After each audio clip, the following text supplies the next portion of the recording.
Hey, what's going on, everybody? I am back from vacation, and here is my weekly watch list for heading to the week of July 24th to the 28th. And kind of some slim pickings out there. It's kind of hard to see, or not hard to see it. You're gonna have to be patient this week, in my opinion. So I'm coming back at a time to be patient, really, to talk, really top it all off. But let's go ahead first. I'll go ahead and show you this. So, in a nutshell, what I have noticed is while I was gone is the market continued to rally, which is great. But there's some divergences that I'm noticing come out. So like tech, the tech, and then the semis, all the relative strong performers are starting to have a pullback. Same with XLY and also XLC, which would be your Netflix and Meta, Facebook, whatever you want to call it, and all that stuff right there. They're all starting to show a divergence to the downside. Well, strength is going into healthcare, utilities, and the staples.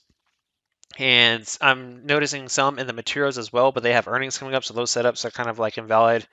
And yeah, so let's talk about it. And here is how my rating, of all the sectors that I have here. In a nutshell, these are areas where I want to go ahead and be bullish. And then the overall market, I'm giving with 3. Obviously, we're trucking higher. Here are some bullish squeezes that I am liking, but every single ticker needs a little bit of a pullback. These continuation long setups I do like, but they need a pullback. And then here is within the expected move setup that I am liking for now. We'll see what happens on Monday. Well, let's talk about some of those trades and the overall market to see how we can take advantage of them.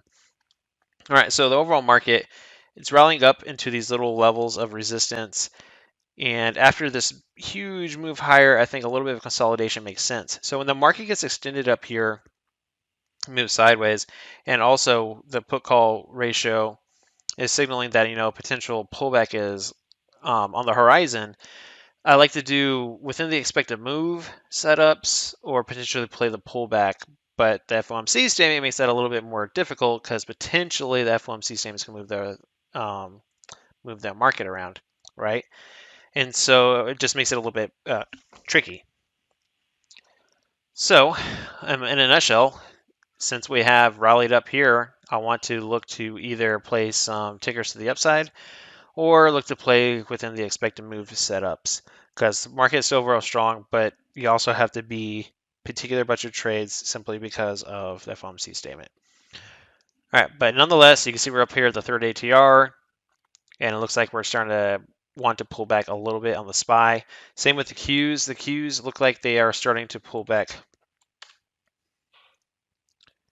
quite a bit more down this level of support, probably around 370.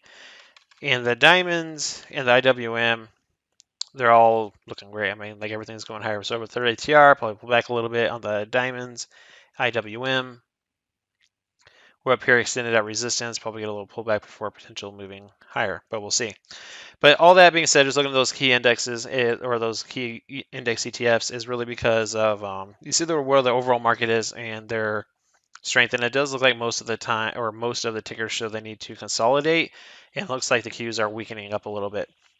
But the main things that I want to show here is look at tech real quick, XLK, and this is covering the sectors so you can understand my thought process before we dive into the setups. So tech, you see how price is starting to pull back some of these big red candles right there. So tech, XLC, which would be like Netflix, Meta, things like that, rallied up to resistance. That's what this orange box is. And pulling back to the daily 21 EMA as well. That was XLC, and then XLY, consumer discretionary, also pulling back. They are at the daily 21 EMA, which you would think, oh, that's a great time to enter. However, this isn't an orderly pullback. You want an orderly pullback to be slow and just methodical as it comes down, not huge candles going down as it did here, especially when I show you these other sectors, right? So those were the strong sectors. That was tech, the communication services, which is XLC, like I said, Netflix and Meta, consumer discretionary, and then SMH for the semis. You see they pulled down all the same same method, really. You can see it's like a 2 to 3 day candle down. Now let's look at some other ones that have been underperforming but are now catching a bid, which would be XLU, utilities, right? It was consolidating and then pop higher. So the strength went to those days as the strong relative outperformer sectors were pushing higher. These weren't moving, but now that they're pulling back, these are catching a pop higher, right? All the inflation sectors, XLU, XLP, which is consumer staples, same concept, catching a bid. Another one is healthcare, XLV. So basically, in a nutshell, I want to go long some healthcare tickers. Healthcare, I probably leave utilities alone because they don't move very fast. And another one is consumer staples. The main things I want to focus on is staples and healthcare, really. So if that's the case, now you can see the differences in the sectors, right? Like I see here, healthcare breakout, staples were looking strong, and I showed you the relative weakness that has come into the outperforming sectors. Now let's look at some of the tickers that I was talking about. Now I'm going to pull this up. All these squeezes all need a pullback like I mentioned earlier. So let's go ahead and look at them real fast. So UAL, United Airlines, looking pretty good. It's in a bullish squeeze, right? And I'm structuring this in such a way where it's easy to look at one screen and be like, okay, yes, you wanted to participate in it, right? So in a nutshell, ADX, green, stacked DMAs. Actually, I'll get a different color. That might help a little bit. Stacked DMAs. It's at the top of its yearly channel, top of its 60-day channel. VWAP stack positive. Great. It's in a daily, bullish daily squeeze. But it's all the way up here. I would like to catch a flush down into near the 21 EMA and look to buy that dip and then take it back up and look for the bullish squeeze to play out. So I do like United Airlines. Another one, like I mentioned, healthcare, MDT. It has stacked EMAs. And I know this one isn't at the top of its yearly 60-day channel. And in my opinion, that is fine in this current moment because as the overall market was rallying, healthcare was not. And so therefore, this one isn't going to be looking quite the same up here.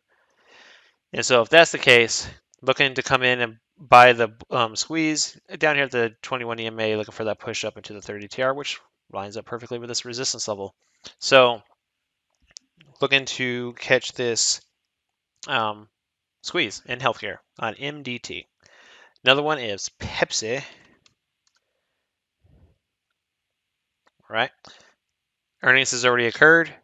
It's in a bullish squeeze. CMAs are stacked positive, just like MDT. It wasn't quite rallying with the rest of the market, so I don't expect these to be green as well or overly high. I mean, 81% and 62% close enough. And VWAP stack positive, bullish squeeze. Want to catch that dip here, and boom, catch it back up to the upside. Other one is Walmart. This one I'm wanting to see a slingshot squeeze play out on this one. So with this squeeze moving higher, it has stacked EMAs, top of the channels as well, VWAP. Just want to dip down to the 21 EMA and look to have this slingshot squeeze push higher. So what it would look like is this will be yellow, and then it will turn blue, and then look for the squeeze to play out to the upside, catch this potentially to the 30 TR. So Walmart looks great as well for a squeeze, but they all need dips, right? Remember the dips. Now for continuation long setups as Home Depot. Bullish squeeze has already occurred. It's playing out, but it's rallying up to resistance. The ADX is above 20, showing a strong trend with stacked EMA. Is top of its 60-day channel. VWAP stack positive. Looks great. It's extended. Just want to catch this pullback. Not like quite like that, but let it pull back, hit the 21 EMA, and then potentially take it long before earnings. And the other one would be its, I guess we'll call brother or sister, cousin, would be Lowe's.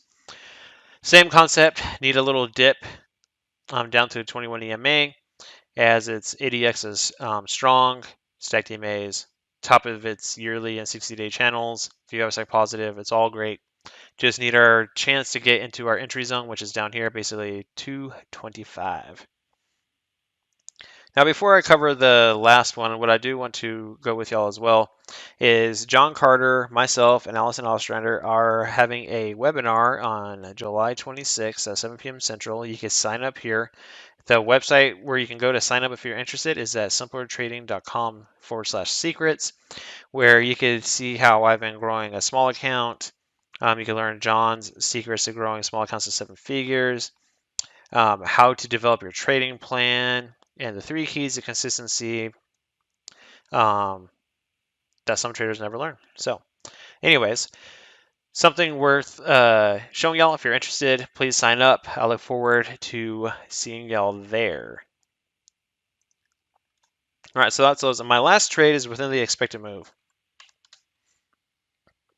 All right, Carnival Cruise has been strong, rallied up into resistance, and I'm kind of expecting, by looking at the signals, how it's strong, but it's rallying up into a strong level of resistance. The squeeze has already played out, so it looks like it needs to catch its breath, which makes sense after this huge move up all the way up to here. So cool, let it catch its breath. Now, how can we take advantage of it? We're going to play within the expected move. I cover this in the course on exactly how to plan for these and how to expect them. But the plan here is if the market is going to catch its breath as well, like I showed you in the SPY, looking for it to go sideways potentially and to slightly down, potentially pulling back. When a honey badger that looks like it needs to catch its breath, and you look to play the sideways action as the market figures out what it wants to do. But Carnival Cruise, this within the expected move setup really is okay. The squeeze is already fired. It's up against resistance, and I think it wants to go sideways to catch its breath for the next leg higher. But that is all of the tickers I am watching this week. Going to be relatively light. I am completely flat, as I did go flat heading into vacation. But I'm not looking to rush in immediately before FOMC. I'll probably put a trade or two on. But these are what I'm watching for this week. If you have any questions, please throw them out in the comment section of this video. I'll be sure to answer them for you as I answer every single question asked. Try to make it as clear as possible. I hope you found this watch list helpful, and I hope to see y'all at the webinar if you have any questions. That's all I have for y'all. Have an awesome rest of your weekend, and take care.